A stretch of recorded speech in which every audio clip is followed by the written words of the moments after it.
அதனால இது மிகவும் ஒரு சந்தோஷமான ஒரு விஷயம் இந்த பள்ளிவாசலுக்கு வருது. எந்த அளவுக்கு அப்படின்னு சொன்னா நபி ஸல்லல்லாஹு அலைஹி வஸல்லம் சொல்றாங்க, வீட்டில இருந்து ஒருத்தர் வெளியே போயிட்டார், ரொம்ப நாளா வெளியூர்ல இருக்கிறார், திரும்ப வீட்டுக்கு திரும்பி வராருன்னு சொன்னா அவரை பார்த்தோம்னா அந்த குடும்பத்தார்கள் எப்படி எல்லாம் சந்தோஷப்படுவாங்களோ அந்த மாதிரி வெளியே இருக்கக்கூடிய நாம பள்ளிவாசலுக்கு வந்தா நம்மளை பார்த்து அல்லாஹ் சந்தோஷப்படுறான். வீட்டுக்கு புதிதாக வந்திருக்கக்கூடிய நீண்ட நாள் பிரிந்து இருக்கக்கூடியவர் தன்னுடைய குடும்பத்திற்கு வரும்போது குடும்பத்தார்கள் அடைகின்ற மகிழ்ச்சி அளவிற்கு அல்லாஹ் ஜல்ல ஷானஹு வ தஆலா பள்ளிவாசலுக்கு நம்ம வரும்போது நம்மளை பார்த்து அல்லாஹ் சந்தோஷப்படுறான். அதனால பள்ளிவாசலுக்கு வந்தா இஅ்திகாஃப் நியத்தை உடனே செஞ்சிடணும். அல்லாஹ் நம்மள ரொம்ப சந்தோஷமாக வரவேற்கிறான் அப்படிங்கிற அந்த மன மகிழ்ச்சியோட நம்ம பள்ளிவாசல்ல நம்ம இருக்கணும். அல்லாஹ் ஜல்ல ஷானஹு வ தஆலா கஷ்டத்தை கொடுக்குறான். இந்த கஷ்டத்தை ஏன் கொடுக்குறான் அப்படின்னு சொன்னா நம்மளை சோதிக்கிறதுக்காக வேண்டி. எப்பவுமே எக்ஸாம் அப்படிங்கிறது ஈஸியா இருக்காது, எக்ஸாம் அப்படிங்கிறது கஷ்டமா தான் இருக்கும்.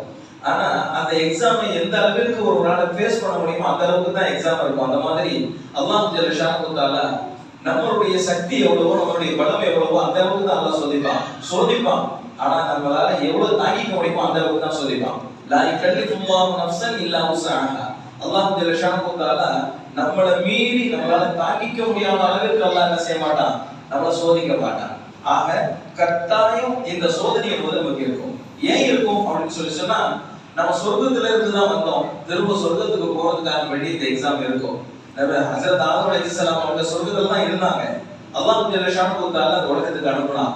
அதற்கு பிறகு ஹஜ்ரத் ஆதம் அலைஹிஸ்ஸலாம் அவங்கள்ட்ட இருந்து தான் நம்ம எல்லாமே பரவி விரிஞ்சு இவ்வளவு பெரிய சமூகமாக நம்ம வாழ்ந்துட்டு இருக்கோம். நம்மளுடைய நோக்கம் என்ன, மீண்டும் அந்த சொர்க்கத்துக்கு போறதுதான். அந்த சொர்க்கத்துக்கு போகணும் அப்படின்னு சொன்னா கட்டாயம் இந்த எக்ஸாமை நம்ம ஃபேஸ் பண்ணி தான் ஆகணும். அந்த எக்ஸாமை நம்ம வெற்றி அடைஞ்சோம் அப்படின்னு சொன்னா தான் நம்ம திரும்ப சொர்க்கத்துக்கு போக முடியும். அதனால தான் அல்லாஹ் சொல்றான், யா அய்யுஹல்லதீன ஆமனு ஆமீனு சொல்றான். முதல்ல சொல்றாங்க யா அய்யுஹல்லதீன ஆமனு அப்படின்னு சொல்லி நம்மள கூப்பிட்டாங்க. ஆமீனு சொல்லி அல்லாஹ் திரும்ப என்ன சொல்றான் அப்படின்னு சொன்னா இந்த கஷ்டத்தை ஃபேஸ் பண்றதை தான் அல்லாஹ் சொல்றான். திரும்ப கஷ்டத்தை ஃபேஸ் பண்ணுங்க, இந்த எக்ஸாம்ல பாஸ் பண்ணுங்க, அதுக்கப்புறம் சொர்க்கத்துக்கு வாங்க என்பதாக அல்லாஹ் சொல்றான். அதனால சின்ன சின்ன நல்ல விஷயமாக இருந்தாலும் சரி சாதாரணமா நினைச்சிடக்கூடாது, அதை செஞ்சிடணும்.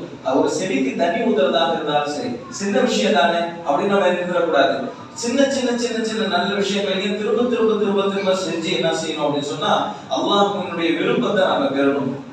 நாம மட்டும் பெற்றா பட்டாது, நம்மளுடைய சுத்தி இருக்கக்கூடியவங்க, நம்மளுடைய குடும்பத்தார்கள், நம்மளுடைய உறவினர்கள், நம்மளுடைய ஊரார்கள், மற்றவர்களுக்கும் நல்ல விஷயங்களை எடுத்து சொல்லி அவர்களையும் சேர்த்து நம்ம சொல்றதுக்கு அழைச்சிட்டு போகணும்.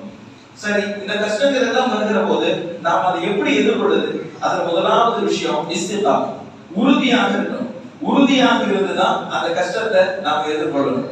அப்ப அந்த இஸ்திகாமத் அப்படிங்கிறது எந்த அளவுக்கு இருக்கணும் அப்படின்னு சொன்னா நம்மளுடைய உள்ளத்தினுடைய பக்குவம் தான் அந்த இஸ்திகாமத்தை நமக்கு கொடுக்கும். அந்த உள்ள பக்குவம் எப்படி இருக்கணும் அப்படிங்கிறதுக்கு அழகான ஒரு உதாரணம் சொன்னாங்க. நபி ஸல்லல்லாஹு அலைஹி வஸல்லம் அவங்க, ஹஜ்ரத் அபூபக்கர் ரலியல்லாஹு தஆலா அன்ஹு, ஹஜ்ரத் உமர் ரலியல்லாஹு தஆலா அன்ஹு மூணு பேரும் ஒரு மலைக்கு மேலே ஏறினாங்க. அந்த மலை நபி ஸல்லல்லாஹு அலைஹி வஸல்லம் நம்ம மேலே ஏறினாங்களே அப்படிங்கிற ஒரு சந்தோஷத்துல அப்படியே குலுங்கி சிரிச்சிச்சு.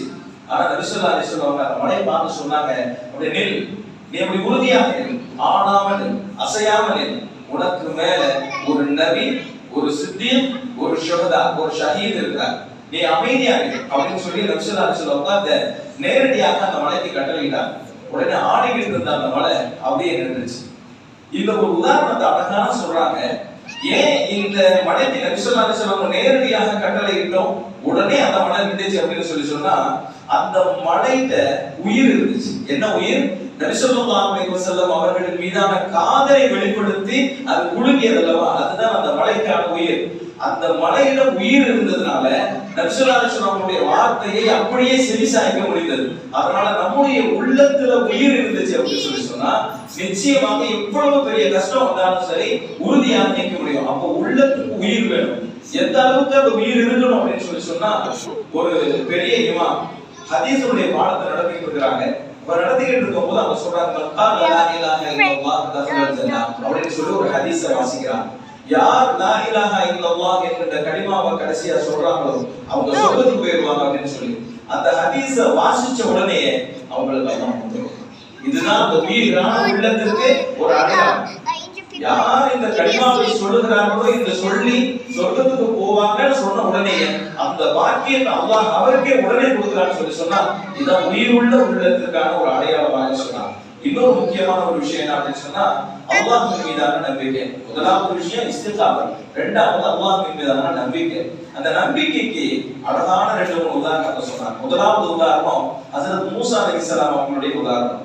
அவங்க ஃபிரௌன்ட்ட இருந்து தப்பிச்சு போகும்போது ஹஜ்ரத் மூசா அலைஹிஸ்ஸலாம் அவங்க மக்கள் எல்லாம் வந்தாங்க.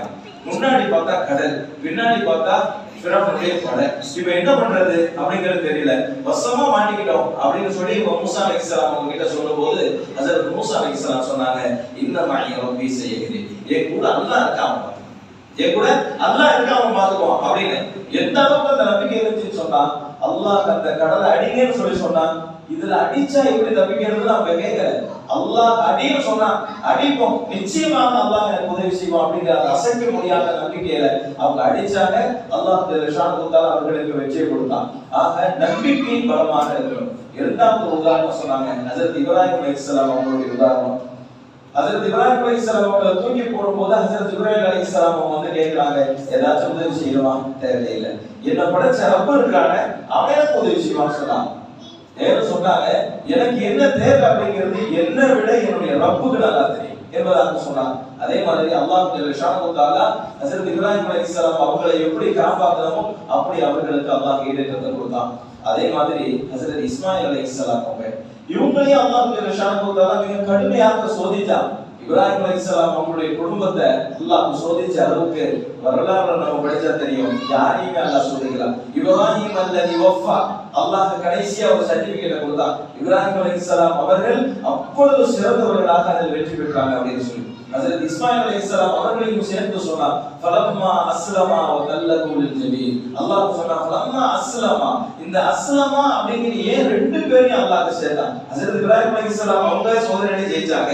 ஹஜ்ரத் இஸ்மாயில் அலைஹிஸ்ஸலாம் அவர்களையும் சேர்த்து அல்லாஹ் ஜல்லஷானஹு தஆலா ஃபலம்மா அஸ்லமா அப்படின்னு சொல்லி அல்லாஹ் சொன்னானே ஏன் அப்படின்னு சொல்லி சொன்னா, அந்த பக்குவப்பட்ட அந்த பிஞ்சு குழந்தையும் கூட அல்லாஹ்வுடைய இந்த சோதனையில ஜெயிச்சு. அதுதான் இந்த பெரிய விஷயம். அந்த குழந்தை சொல்லுச்சு, பாப்பா என்னை அறுக்கும் போது என்னோட முகத்தை பார்க்காதீங்க, என்னை குப்புற படுத்த போட்டுருங்க, என்னுடைய முகத்தை பார்த்து அறுத்தீங்கன்னு சொன்னா அறுக்கிற அந்த கடைசி நேரத்துல மகனை அறுக்கிறோமே சொல்லி உங்களுடைய மனசு சஞ்சலப்படக்கூடாது. அந்த நேரத்துல அந்த இறக்கம், அந்த பாசம் வந்து அல்லாஹ்வுடைய கட்டளை நிறைவேற்றுவதற்கு உங்களுக்கு தடையா ஆயிடக்கூடாது. அதனால என்னை குப்புற படுக்க போட்டு எங்களை அருங்க என்பதாக அந்த குழந்தையும் சொல்லி அந்த சோதனையில அந்த குழந்தையும் தன்னுடைய பங்கை அதில் சேர்த்து கொண்டது. அதனாலதான் அல்லாஹ் ஃபலம்மா அஸ்லமா என்பதாக சொன்னான். ஆக இதுவெல்லாம் அல்லாஹ்வின் மீதான அசைக்க முடியாத நம்பிக்கைக்கு அல்லாஹ்வுடைய மிகப்பெரிய பரிசு என்ன அப்படின்னு சொல்லி சொன்னா வெற்றி. அல்லாஹ் அவர்களுக்கு வெற்றியை கொடுத்தான். அதே மாதிரி எந்த அளவுக்கு இஸ்திகாமத்துக்கு ஒரு உதாரணம் சொன்னாங்க. ஹஜ்ரத் அலி ரலியல்லாஹு தஆலா அவங்க ஒரு போர்க்களத்துல நபி ஸல்லல்லாஹு அலைஹி வஸல்லம் ஹஜ்ரத் அலி ரலியல்லாஹு தஆலா அவங்க தேடுறாங்க. நபி ஸல்லல்லாஹு அலைஹி வஸல்லம் காணோம். இங்க பாக்குறாங்க, அங்க பாக்குறாங்க, அவங்களுக்குள்ள ஒரு குழப்பம். எங்க போயிருப்பாங்க? திரும்ப மதீனாக்கே போயிட்டாங்களா? இல்ல அல்லாஹ் மேல உயர்த்திட்டானா? என்ன பண்றது? நபி ஸல்லல்லாஹு அலைஹி வஸல்லம் இல்லையே சொல்லி அங்கேயும் இங்கேயும் சுத்தி பாக்குறாங்க. சுத்தி பார்த்து நபி அவர்களுக்கு தெரியாம இருக்கும்போது அவங்க ஒரு உறுதியான ஒரு முடிவு எடுக்கிறாங்க. சரி, என்ன ஆனாலும் சரி, அல்லாஹ் ஜல்லஷானஹு தஆலா நபி ஸல்லல்லாஹு அலைஹி வஸல்லம் மேலேயே உயர்த்தி இருந்தாலும் சரி, இதை நான் தொடர்ந்து இந்த போராட்டத்தை முன்னெடுத்து நான் சாதிக்க வேண்டியதை சாதிப்பேன் என்று ஹஜ்ரத் அலி ரலியல்லாஹு தஆலா அவங்க முடிவெடுத்தாங்க. இதுதான் இஸ்திகாமத். அதுக்கப்புறம் நபி ஸல்லல்லாஹு அலைஹி வஸல்லம் மாத்திட்டாங்க, அது கதை வேற. ஆனா இங்க படிப்பினை என்ன அப்படின்னு சொல்லி சொன்னா, என்ன நடந்தாலும் சரி நான் எடுத்த போராட்டத்தை நிச்சயமாக கடைசி வரை அதை முன்னெடுப்பேன் என்று தான் உறுதி. இதுவெல்லாம் இஸ்திகாமத்திற்கான அடையாளங்கள். சரி, இந்த இஸ்திகாமத்தை உருவாக்கி கொள்வதற்கு, இந்த நம்பிக்கையை உருவாக்கி கொள்வதற்கு சில அமல்கள் இருக்கு. அதுல முதலாவது அமல் என்ன? வஸ்குருல்லாஹ கஸீரா, அதிகமாக திக்ர் செய்யறது. அதிகமாக அல்லாஹ்வை திக்ர் செஞ்சிட்டே இருக்கிறது. அல்லாஹ்வை திக்ர் செஞ்சிட்டே இருந்தோம் சொல்லி சொன்னா நம்மளுடைய உள்ளம், நம்மளுடைய ஈமான் அப்படியே பிரகாசமாகும். நமக்கு தேவையான அந்த பக்குவம் நமக்கு கிடைச்சிட்டே இருக்கும். அப்ப அதிகமாக நம்ம திக்ர் செஞ்சிட்டே இருக்கிறோம். இரண்டாவது கியாமுல் லைல் தொழுகை. இரவு நேரத்துல நின்று அல்லாஹ்வுடைய கதவை தட்டணும் அப்படின்னு சொல்லி சொன்னா அதுல கிடைக்கக்கூடிய பெரிய உதவி இருக்குது. அது எவ்வளவு பெரிய சோதனையாக இருந்தாலும் சரி, அந்த சோதனையை வெற்றி பெறுவதற்கு இந்த உதவி போதுமானது. இரண்டாவது. மூன்றாவது என்ன சொன்னாங்க அப்படின்னு சொன்னா, அதாவது முஅஜிசாத்துகள் கராமாத்துகள் சம்பந்தப்பட்ட ஆசார்கள் சம்பந்தப்பட்ட விஷயங்களை வந்து நம்ம பார்த்து தெரிஞ்சுக்கிறது. ஏன்னு சொன்னா நபிமார்களுக்கு அல்லாஹ் சுப்ஹானஹு வ தஆலா சில முஅஜிசாத்துகளின் வாயிலாகத்தான் ஈமானை பலப்படுத்தலாம். ஹஜ்ரத் இப்ராஹிம் அலைஹிஸ்ஸலாம் அவங்க சொன்னாங்க, ரப்பி அர்னி கைஃப துஹ்யில் மௌதா, யா அல்லாஹ் மௌதா போனவங்க எல்லாம் உயிர் கொடுத்து எழுப்புறியே எப்படி எப்படின்னு சொல்லி ஹஜ்ரத் இப்ராஹிம் அலைஹிஸ்ஸலாம் அவங்க கேட்டாங்க. அது வரலாறு நமக்கு தெரியும். அதுக்கப்புறம் அல்லாஹ் சொன்னா, உங்களுக்கு நம்பிக்கை இல்லையா? இல்ல இல்ல நம்பிக்கை தான் இருக்கு. காலா வலம் தும்மி, நம்பிக்கை இல்லையா?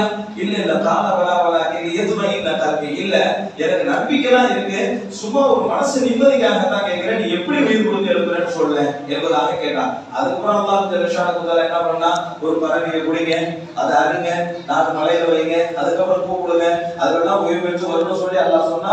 அதை செஞ்ச உடனே ஹஜ்ரத் இப்ராஹிம் அலைஹிஸ்ஸலாம் அவருடைய ஈமானை பலப்படுத்திக் கொள்வதற்காக வேண்டி அவர்களுக்கு இந்த முஅஜிசாத் தேவைப்பட்டது, இந்த அற்புதம் தேவைப்பட்டுச்சு. அப்படின்னும் போது நாமளும் என்ன செய்யணும் அப்படின்னு சொன்னா, இது மாதிரியான ஆசாரங்களை அல்லாஹ் விட்டு வச்சிருக்கிறான். இன்னைக்கும் உலகத்தினுடைய பல பகுதிகளில் நபிமார்கள் பயன்படுத்திய பொருட்கள், அதே மாதிரி அவுலியாக்கள், அவர்களுடைய கராமாத்துகள் என்று சொல்லி உலகத்துல பல பகுதிகளிலே இருக்குது.